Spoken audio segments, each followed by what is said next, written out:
Next, let's take a look at how to select and work with some of these curves. I'm just going to move over to our normal selection tool.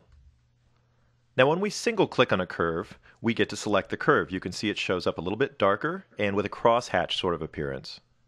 But also notice that single clicking sometimes only grabs part of a curve, even though we drew that curve with one single tool. You can see that this part over here isn't selected yet. As I click on other portions, you can see that the curve is divided up into little segments.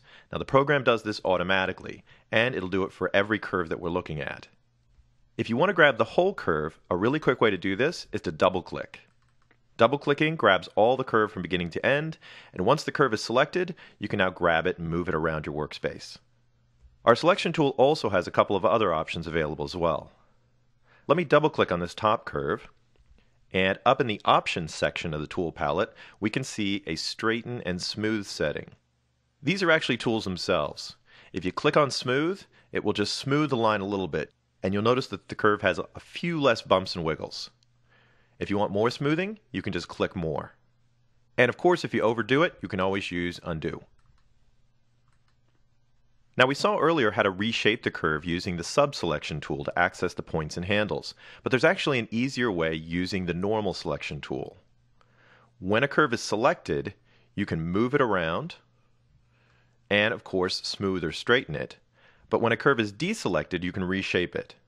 Now let me just click off in an empty area of my workspace.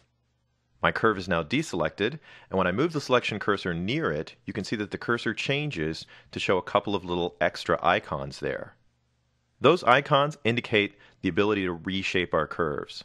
All I have to do is click on the curve and drag it around.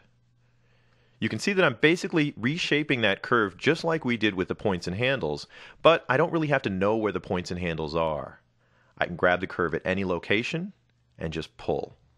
If you grab at an endpoint, you'll see that you have that corner cursor there, and that basically just moves that endpoint around.